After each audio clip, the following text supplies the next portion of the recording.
8 గంటల పందిరాన్ని 12 గంటల పందిరంగా మార్చే కుట్రలో భాగమే అని చెప్పేసి ఎస్కేఎం భావిస్తూ ఉంది. అదే సమయంలో ఈరోజు వ్యవసాయ కార్మికులకు దినసరి వేతనం 600 రూపాయలు ఉండాలని, అదే సమయంలో కనీస వేతనం సుప్రీంకోర్టు యొక్క ఆదేశాలు కానీ అట్లాగే అనేక సర్వేలు కానీ 250 కోట్ల రూపాయలు 2,50,000 కోట్ల నిధులు కేటాయించాలని, రోజుకు 600 రూపాయలు ఇవ్వాలి, 200 రూపాయలు 200 పని దినాలు కల్పించాలి అని చెప్పి రేపు జరగబోయే జూలై 9 సమ్మెకు మేము మద్దతుగా ఎస్కేఎంగా ఇస్తా ఉన్నాం. అందుకోసం ఎస్కేఎం ఆధ్వర్యంలో ఆ రోజు గ్రామీణ బంద్ జరుగుతుంది, ర్యాలీలు జరుగుతాయి, బైక్ ర్యాలీలు జరుగుతాయి, కామన్గా పాదయాత్ర కూడా జరుగుతుంది. కాబట్టి ఈ ప్రభుత్వం అయినా ఒప్పుకోకపోతే తగిన మూల్యం చెల్లించుకోక తప్పదు. ఈ రోజులు దగ్గర పడ్డాయని హెచ్చరిస్తాం.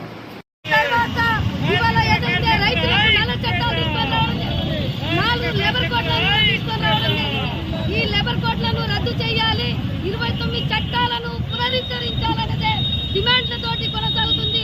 ఇవాళ కనీస వేతనాలు ఇవ్వాలి, ఉద్యోగ భద్రత ఇవ్వాలి, ఈ ఏదైతే ఇవాళ ఈఎస్ఐ పిఎం సౌకర్యం కల్పించాలి. కార్మికులకు కట్టు బానిసలు చేసే విధంగా యజమానికులకు అనుకూలంగా 4 లేబర్ కోడ్లను తీసుకొచ్చింది.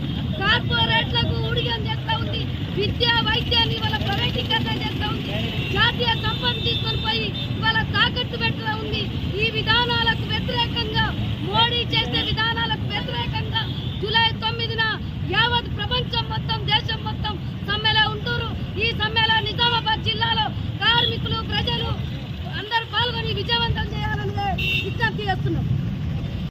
జూలై 9న జరిగేటటువంటి సార్వత్రిక సమ్మెలో భాగంగా బైక్ ర్యాలీ నిర్వహిస్తా ఉన్నాం. నిజామాబాద్ నగరంలో ప్రధానంగా మోడీ ప్రభుత్వం అధికారంలోకి వచ్చిన తర్వాత పెట్టుబడిదారులకు, కార్పొరేట్ సంస్థలకు రాయితీలు ఇస్తూ కార్మికుల్ని రోడ్డున పడేసినటువంటి ప్రయత్నం చేస్తూ ఉన్నారు. దాదాపు 10 సంవత్సరాలుగా ఈ దేశంలో కార్మికులకు పేరీవిధం ప్రకటించినటువంటి పరిస్థితి లేదు.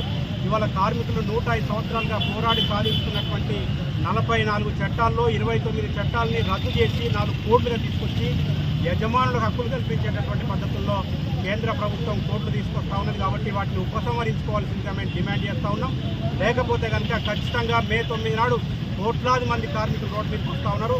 ఈ మోడీ ప్రభుత్వానికి కార్మికుల తడక ఏందో, ఐక్యత ఏందో చూపించడం కోసం కార్మికులు వస్తూ ఉన్నారు. కాబట్టి ఇప్పటికైనా మోడీ ప్రభుత్వం ఆ 4 కోట్లను రద్దు చేసి 29 చట్టాలను యథావిధిగా పునరుద్ధరించాలని ఈ సందర్భంగా డిమాండ్ చేస్తాం.